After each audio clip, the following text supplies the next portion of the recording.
السلام عليكم، أهلا وسهلا بيكم في قناتي هانور آرت. حد من متابعين القناة بعت لي صورة شنطة زي دي وطلبت مني إن أنا أعملها، فهنشوف مع بعض كل الخطوات بالتفصيل. هستعمل شبك بلاستيك مربعات كبيرة 4 مللي ومقاس الشبك 60 في 40 سنتيمتر، وهستعمل إبرة كنفا مقاس 16 وخيط ميتاليك وسلسلة معدن طولها متر وربع وحلقتين من المعدن وقفل معدني. وهبدأ أعمل تقسيمة للغرز. هحط 6 علامات على الشبك وأعد من أول مربع 1 2 3 4 5 6 7. بحط علامة، بعد من عند العلامة مرة تانية 1 2 3 4 5 6 7. أحط علامة وأعد تاني من عند العلامة 1 2 3 4 5 6 7. وبحط علامة وأعد من عند العلامة 1 2 3 4 5 6 7، وهكذا بكرر العد بنفس الطريقة لغاية لما أحط 6 علامات على الشبك.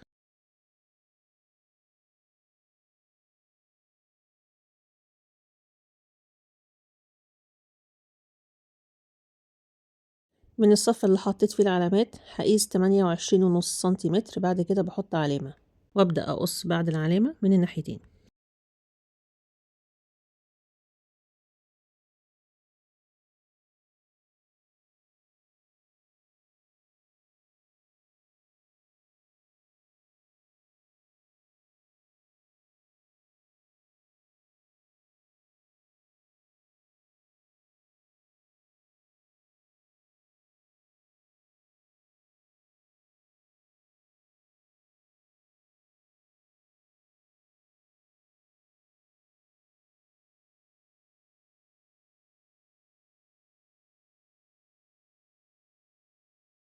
ده كده هيكون شكل القلاب وظهر الشنطة مع بعض، ودي هتكون شكل قفلة الشنطة بالطريقة دي.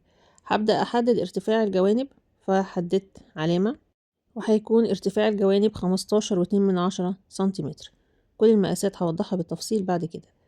فدلوقتي هجيب الشبك البلاستيك وعلى المقاس دوت، على مقاس العلامة الصفراء اللي أنا حطيتها، هبدأ أحدد الجزء الأولاني للشبك أو الجزء الأولاني للشنطة. ده هيكون ارتفاعه وهيكون عرضه نفس عرض المستطيل اللي أنا قصيته قبل كده. بحط الشبك اللي أنا قصيته على الشبك التاني وبحدد مقاسات الجزء الأول من الشنطة أو الجزء الأمامي من الشنطة. ولازم أكون محددة العلامات اللي هقص عليها أو أكون رسمت خط على الشبك لو الشبك كان لونه أبيض. بعد كده أبدأ أقص.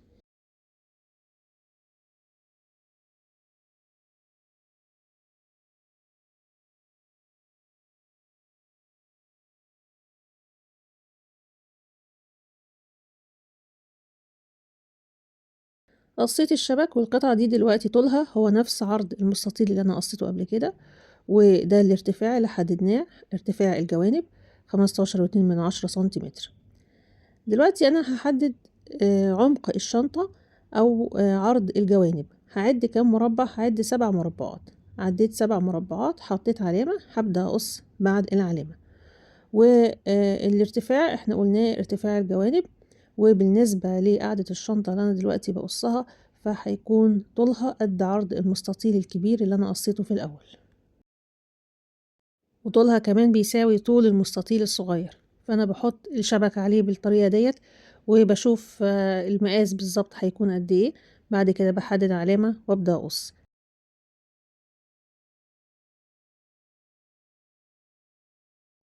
كده المقاسات مظبوطة بالنسبة لقاعدة الشنطة. دلوقتي هبدأ أحدد ارتفاع الجوانب، وهيكون ارتفاعها هو نفس عرض المستطيل الصغير اللي هو هيكون الجزء الأمامي للشنطة.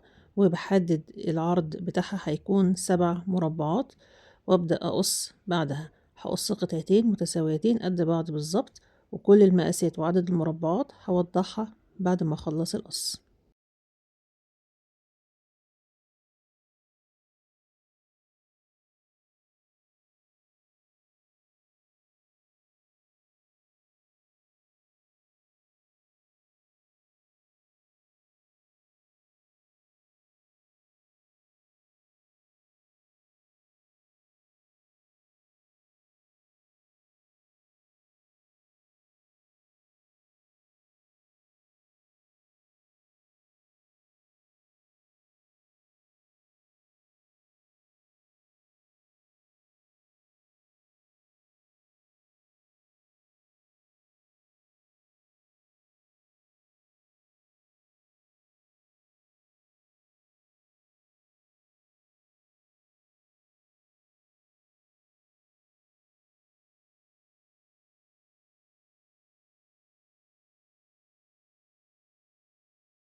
انتهيت من قص كل قطع الشنطة وقطعتين الجوانب قد بعض بالظبط.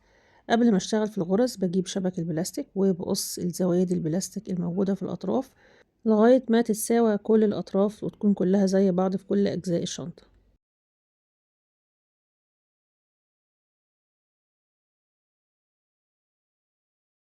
بعمل كده في كل الأطراف، وده هيكون مقاس الشبك بسنتيمتر وعدد المربعات.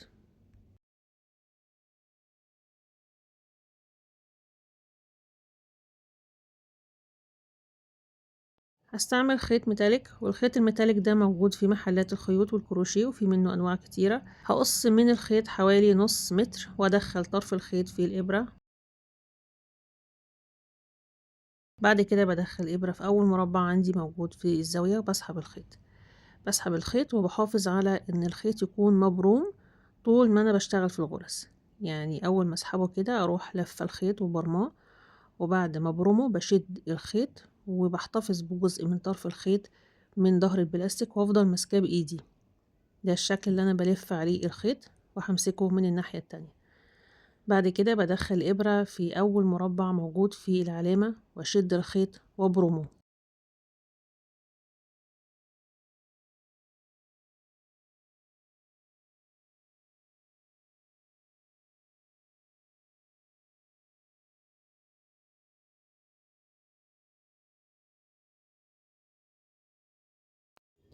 بعد من اول مربع دخلت فيه الخيط، 1 2 3 4.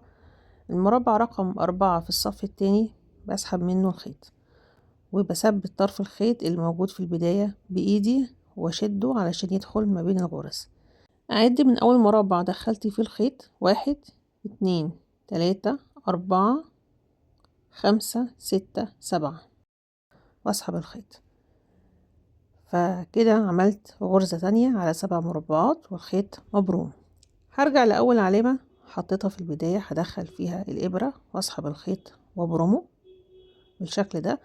طبعا العلامة كده هتتكسر فشلت العلامة واسحب الخيط. بعد كده بدخله في تاني علامة عندي، العلامة اللي لونها اخضر، بدخل فيها الخيط ودايما بتأكد ان الخيط مشدود، الخيط مبروم قبل ما ادخله في المربع اللي بعد كده. دي خطوات مملة شوية بالنسبة للمبتدئين، بس بعد كده بتتعودي عليها لان في الاخر النتيجة بتكون شكلها حلو قوي. فهدخل ابرة في المربع اللي فيه العلامة الخضراء واسحب الخيط وابرمه.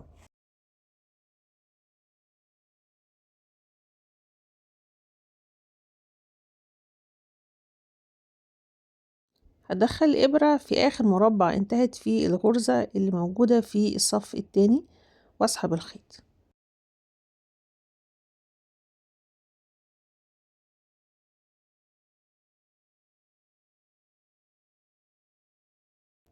بعد ما برمت الخيط أعد 7 مربعات من بداية دخول الخيط، 1 2 3 4 5 6 7 واسحب الخيط.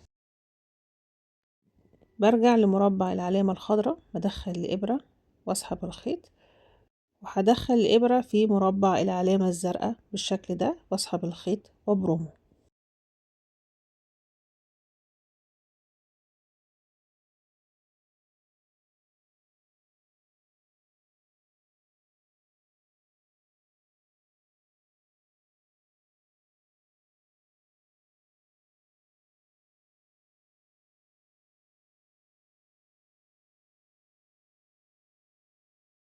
هدخل الإبرة في آخر مربع انتهت فيه الغرزة التانية في الصف التاني، أسحب الخيط وابرمه وأعد 7 مربعات من بداية دخول الخيط، 1 2 3 4 5 6 7 أسحب الخيط. وبعد كده هرجع مرة تانية للصف الأول، للعلامة اللي أنا كنت شلتها في الأول وأدخل فيها الإبرة وأعد 7 مربعات. ناخد بالنا من بداية ونهاية الغرزة الموجودة في الصف التاني إن هي بتكون في نص الغرزة الموجودة في الصف الأول، المربع رقم 4. هرجع تاني لمربع العلامة واسحب الخيط وبدخله في مربع العلامة اللي بعدها، وهكذا مرة هشتغل غرزة في الصف الأول ومرة هشتغل غرزة في الصف التاني.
ده هيكون شكل أول صفين عندي من الغرز، كل غرزة على 7 مربعات.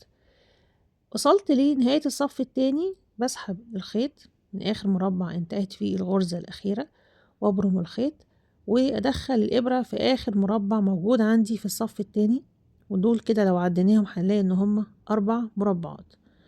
الصف التاني هيبدأ وهينتهي على 4 مربعات بس. أما أول صف وتالت صف وخامس وسابع صف هيكونوا على 7 مربعات. هبدأ دلوقتي أكرر غرز الصف الأول بالظبط بنفس الترتيب، مفيش أي فرق، هي الغرز على 7 مربعات، وكل مرة بسحب الخيط وابرمه كويس وأكرر نفس الغرز.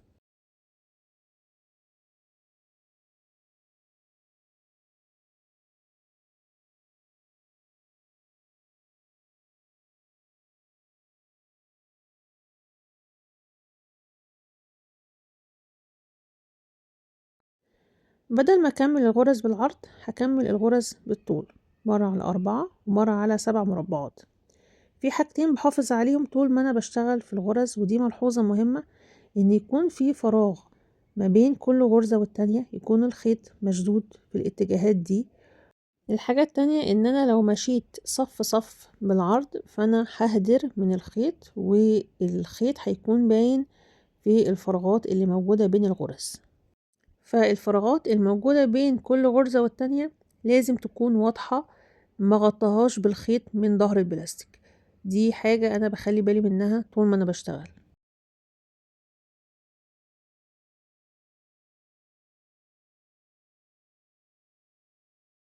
فالخيط عندي انتهى بالشكل ده وانتهى بالطرف ده، هجيب خيط جديد وابدأ اشتغل في الصف التاني، وطبعا هيبدأ ب4 مربعات.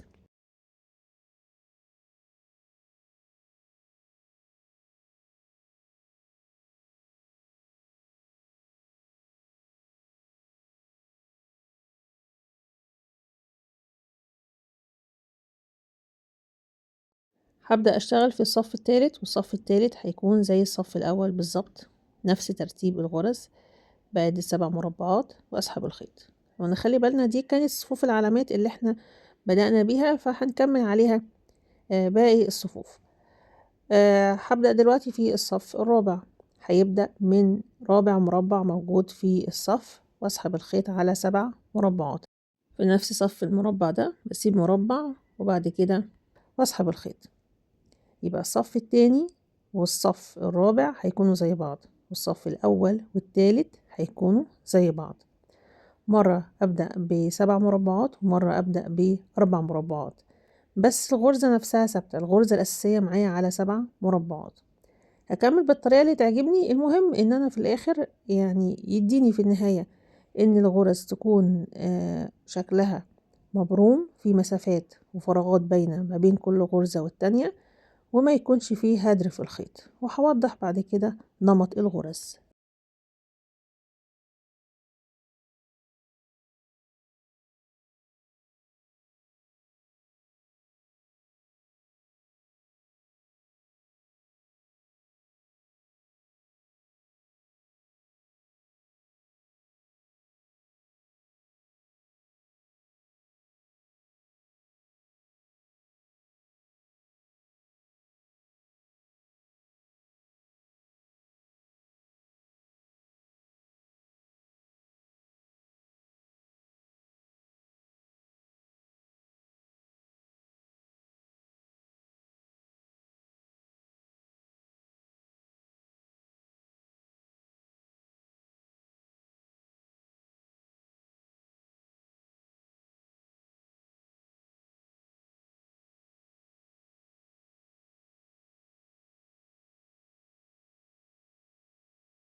ده كده نمط الغرزة الأساسي على 7 مربعات.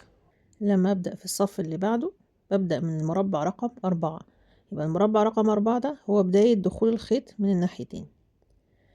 شايفين هنا أنا رجعت العلامات مرة تانية، زي ما احنا شايفين التقسيمة هتكون ماشية ازاي، وازاي الغرز هتتكرر بعد كده، وهتكمل الغرز كلها زي اللي قبلها بالظبط مرة على 4 مربعات كبداية ومرة على 7 مربعات، والغرزة الأساسية معايا هتكون على 7 مربعات.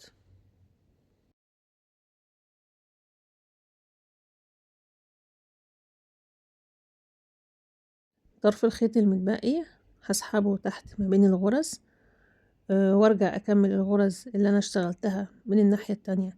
لو انا عايزة اكمل الصف بنفس الطريقة فانا ممكن اجيب خيط جديد واخيطه مع القديم.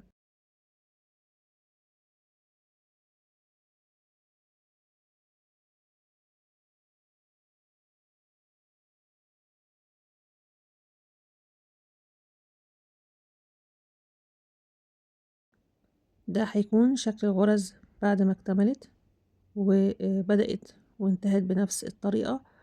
وزي ما احنا ملاحظين العلامات ازاي قسمت الغرز، والجوانب ازاي هي بتكون زي بعضها بالظبط.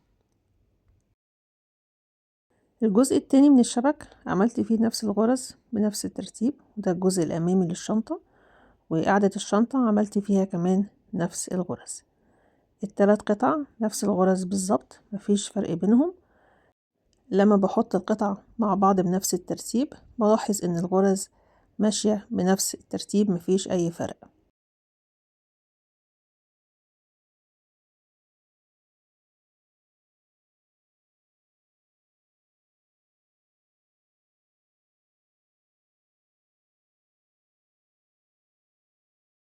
لسه فاضل جوانب الشنطة لسه ما عملتهاش، فبحط الحلقة المعدن وبعد 5 مربعات وبسحب الخيط وبثبت طرف الخيط بإيدي من الناحية التانية، وبعدي الإبرة فوق الحلقة المعدن من هنا في المربع اللي بعدها على طول واسحب الخيط. كده عملت أول ربطة من الغرز حوالين الحلقة المعدنية. هكرر نفس الغرزة بنفس الطريقة لغاية لما أربط الحلقة المعدن كويس وطرف الخيط من الناحية التانية يدخل ما بين الغرز.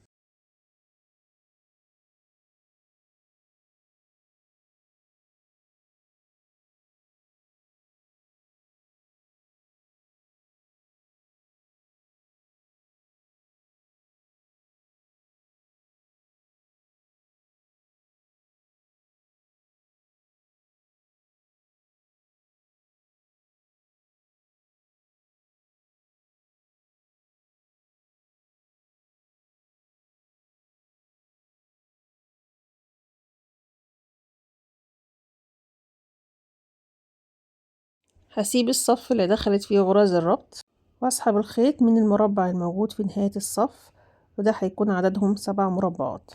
احاول اخلي الخيط عريض شوية لان في مسافة بسيطة بين الغرزة دي وبين غرز ربط الحلقة المعدن. خلي الخيط يكون عريض بحيث ان هو يداري على البلاستيك. بعد كده هسحب الخيط على 4 مربعات، بعد 4 مربعات من اول هنا 1 2 3 4 اسحب الخيط. هبدأ اكرر الغرز بنفس الطريقة، مرة على 7 مربعات ومرة على 4 مربعات.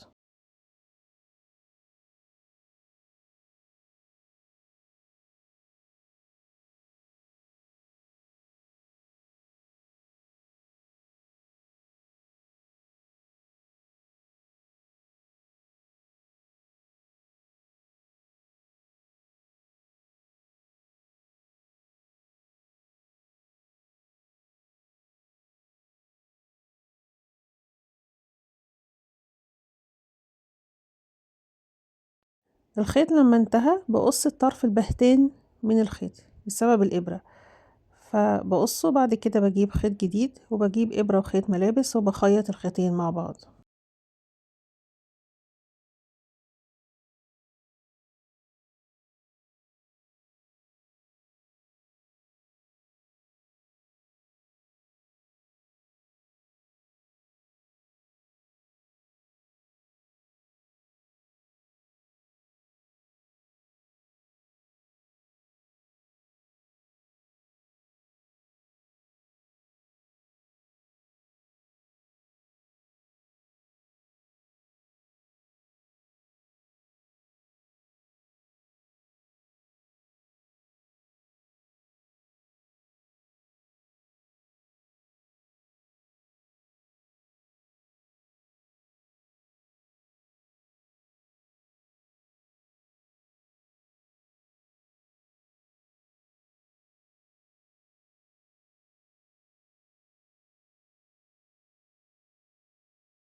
برجع اكمل الغرز بنفس الطريقة وببرم الخيط، واثر الخياطة بيكون موجود من ظهر البلاستيك.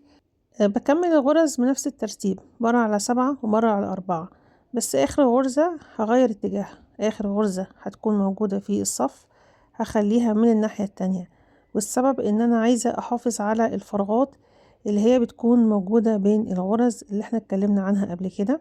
فعلشان اكمل بنفس الشكل اللي بدأت بيه ويكون في فراغات ما بين كل غرزة والتانية، فانا بس هغير اتجاه الخيط وارجع اكمل الغرز في الفراغات المتبقية عندي الموجودة في الشبكة.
هكمل الغرز فوق الحلقة المعدنية زي ما عملتها قبل كده، مرة على 7 مربعات ومرة على 4 مربعات. ممكن أبدأ في نفس المربعات اللي ربطت فيها الحلقة المعدن، ممكن أسيبها وأدخل في المربع اللي بعدها. فهكمل مرة على 7 ومرة على 4، وزي ما قلت قبل كده بحافظ على وجود الفراغات ما بين الغرز زي ما عملت في باقي الشنطة.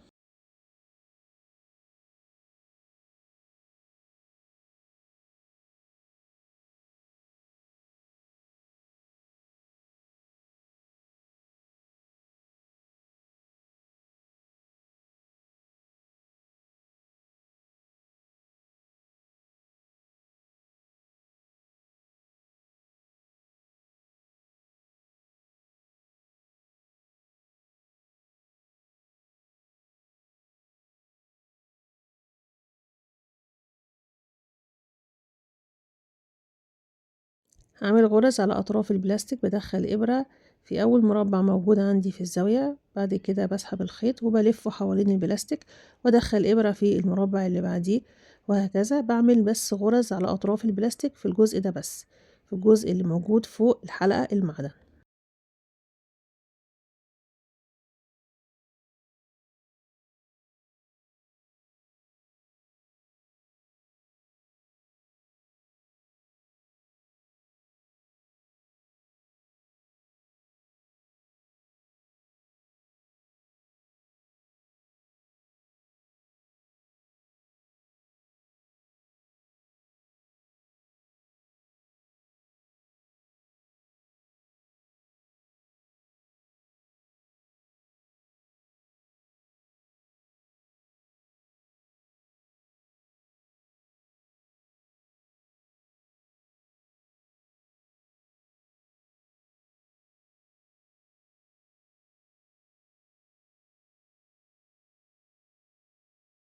بعد ما انتهيت بقص الخيط وبجيب إبرة وخيط ملابس وبخيط وأثبت طرف الخيط.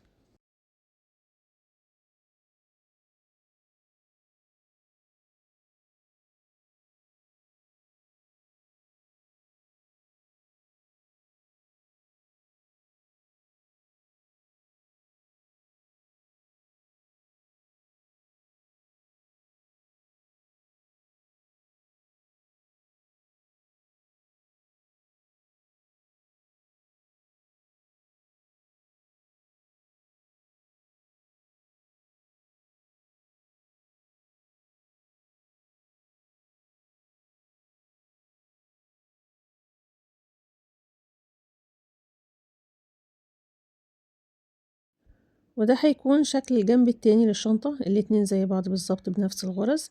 وبعمل غرز على أطراف البلاستيك للجزء الأمامي للشنطة من هنا، وبعمل غرز زيهم بالظبط كمان في الجزء الخاص بالقفل اللي هركبه في الشنطة.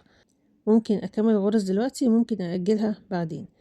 بالنسبة لتقفيل الخيوط وتثبيت الخيوط، كل خيط بشده بحيث ان انا احافظ على الفراغ ما بين الغرز. زي ما احنا شايفين هنا في فراغات، فانا بشد الخيط في الاتجاهات دي بحيث ان انا اثبتها، وفي نفس الوقت بحافظ على وجود الفراغات ما بين الغرز. بجهز قماش البطانة وبحط عليه الشبك، وابدأ اقص بعيد عن الشبك من 2 ل3 سنتيمتر من كل اتجاه، وبحضر قماش البطانة لكل قطعة من قطع الشنطة.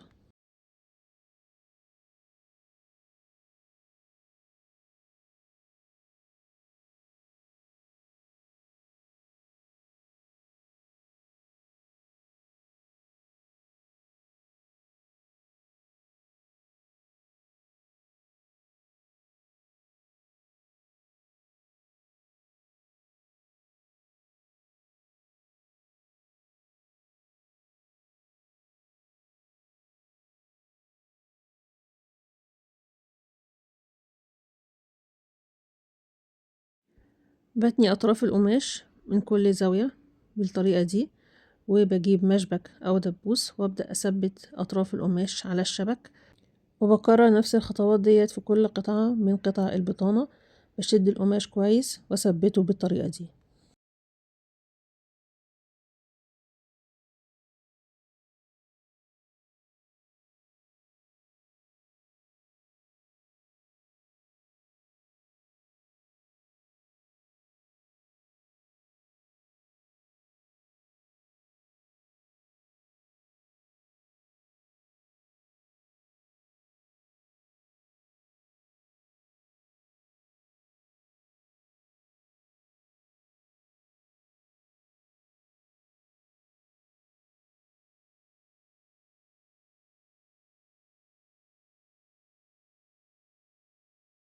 ده هيكون شكل قماش البطانة بعد ما اتثبت.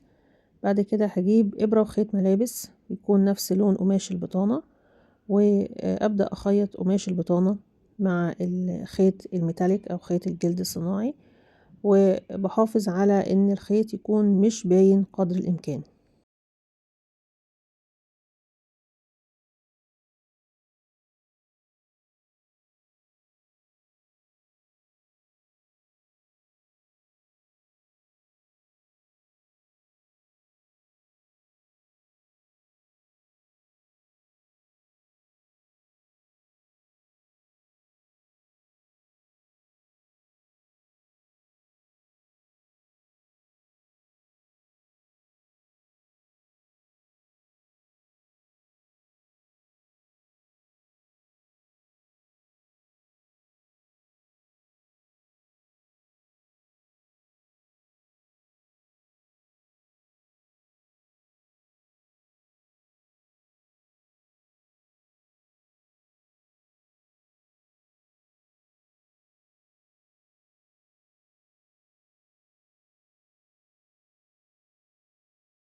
انتهت الخياطة، وده هيكون شكل قماش البطانة بعد ما اتخيط. هبدأ دلوقتي أرتب بقطع البلاستيك علشان أربطها. قاعدة الشنطة بتكون في النص وبحط حواليها باقي القطع. امسك اول جنب من جوانب الشنطة، بدخل ابرة في اول مربع موجود في الزاوية وبسحب الخيط وبثبت طرف الخيط بايدي. بعد كده بدخله في المربع المقابل ليه في قاعدة الشنطة من هنا وبسحب الخيط. هبدأ اكرر الربط بعد كده بنفس الترتيب، بس بخلي بالي ان طرف الخيط انا مثبتة بايدي من الناحية التانية وبدخله ما بين الغرز.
بعد ما انتهيت من ربط القطعتين مع بعض، بدخل إبرة في أول مربع موجود عندي في الزاوية، ودي القطعة الأمامية للشنطة، وبرجع بدخل إبرة مرة تانية في أول مربع موجود في الزاوية عند قاعدة الشنطة.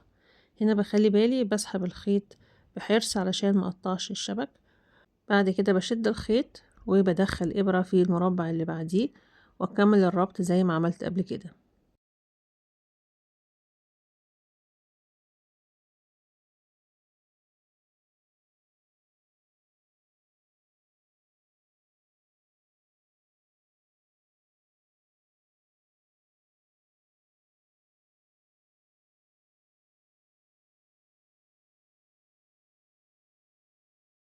هكمل ربط باقي القطع بنفس الطريقة، وده هيكون شكلها.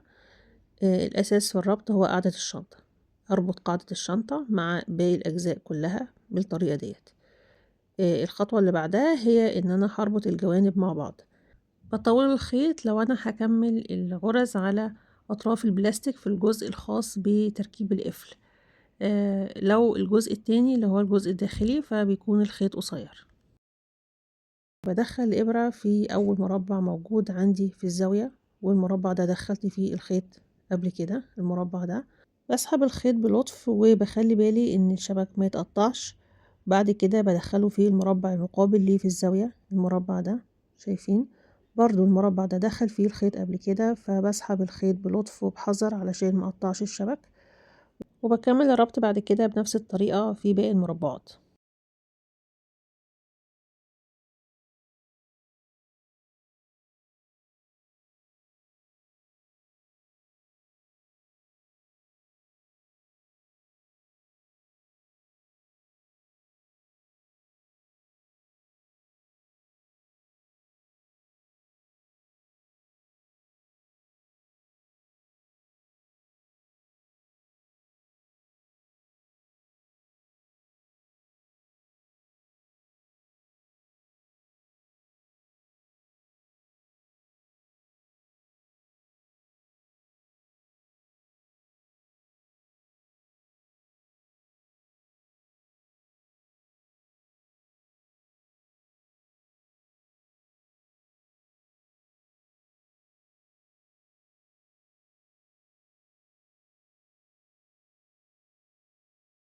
هكمل الربط زي ما عملت في قاعدة الشنطة، ووصلت هنا لآخر مربع في الجنب. هدخل الخيط مرة تانية في آخر مربع موجود عندي في الزاوية، وأسحبه على الجنب التاني، لأن هنا في جزء من الشبك بيبان في آخر مربع موجود. شايفين في المربع ده بدخل خيط مرة تانية، يعني في نفس المربعات بعمل غرزتين. بعد كده بدخل إبرة في المربع الموجود في طرف البلاستيك من هنا بالطريقة دي علشان أغطي البلاستيك كويس بالخيط، وبعمل غرز على أطراف البلاستيك وأكمل الغرز دي لغاية لما أوصل لنهاية الصف.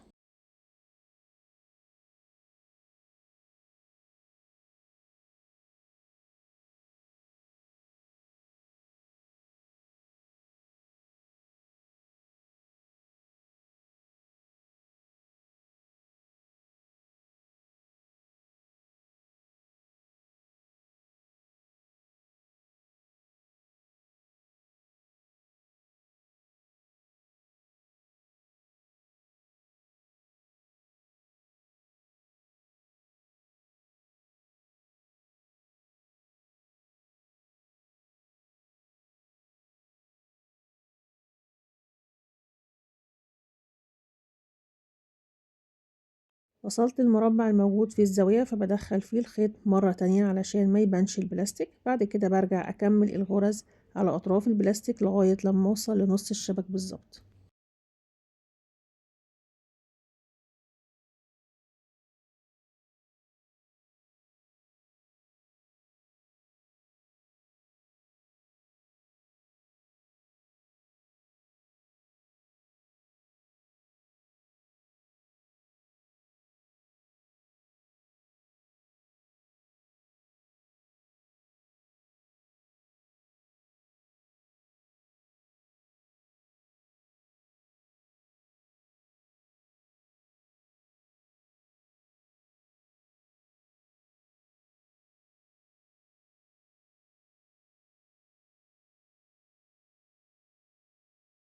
وصلت للنص هقص الخيط وأدخل طرف الخيط تحت البطانة من هنا. بعدها بجيب إبرة وخيط ملابس وبخيط الخيط ده تحت البطانة، والجزء ده تحديدا هيكون داخل تحت القفل المعدن.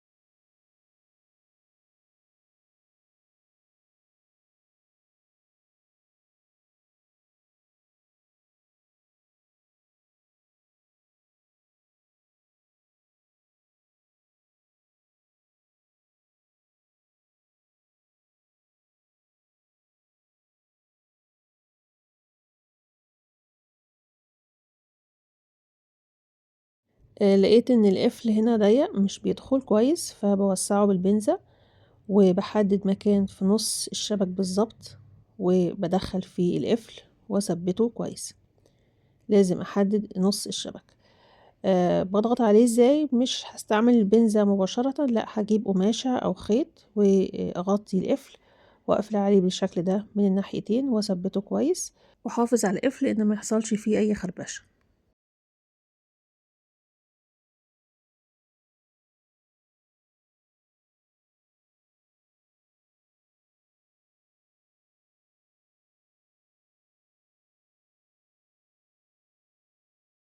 بركب الجزء التاني من القفل وبحدد مكانه. بعد كده بثبته في الشنطة، والأطراف المعدن هدخلها ما بين الغرز وهثبتها تحت البطانة وأطبقها تحت البطانة.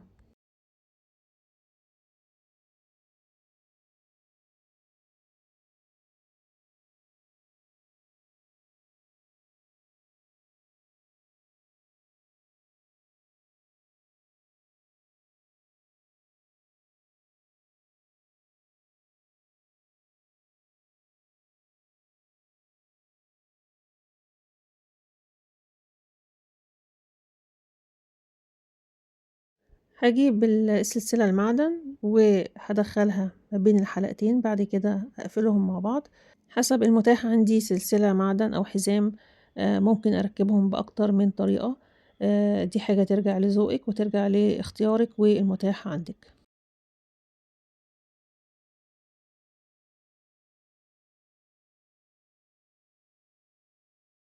بكده تكون انتهت الشنطة، ودي هتكون المقاسات العرض والارتفاع وعمق الشنطة موضّح على الشاشة، وده هيكون شكلها من كل ناحية. الغرز جميلة جدًا، الشنطة سهلة، الغرز ما فيهاش أي حاجة صعبة. بالنسبة للخيط اللي هيتبقى معايا حوالي تُمن بكرة خيط أو أقل من كده، ممكن أعمل بيه حزام للشنطة لو أنا عايزة. أطراف الخيوط باخلّي بالي إن بعد ما باستعمل الإبرة بالاقي إن اللون بهت معايا، فلو أنا باشتغل في الغرز وهاوصّل خيط قديم مع جديد باقص الطرف البهتان ده، وباجيب خيط جديد وباخيّطهم مع بعض. نلاحظ بس هنا الفرق بين الخيط الجديد والخيط اللي استعملته بعد الغرز والإبرة عملت فيه إيه وخلّت اللون بهتان. علشان أخلّي القفلة بتاعة الشنطة كويسة باطبّق القلّاب بالطريقة دي علشان يقفل بشكل مضبوط. دايمًا بيكون عندنا مشكلة إن إحنا بعد ما بنقفل الشنطة بنلاقي أطراف البلاستيك طالعة برّه، فلمّا باطبّق القلّاب بالطريقة دي بلطف بالشكل ده، هنلاقي الشنطة قفلت معايا بشكل جميل، وده هيكون شكلها في النهاية. أتمنى يكون الفيديو عجبكم ويكون الفيديو مفيد لكل مبتدئ، وما تنسوش تعملوا لايك واشتراك في القناة وتفعلوا الجرس علشان يوصل لكم كل جديد، وتابعوني في فيديو جديد وفكرة جديدة إن شاء الله.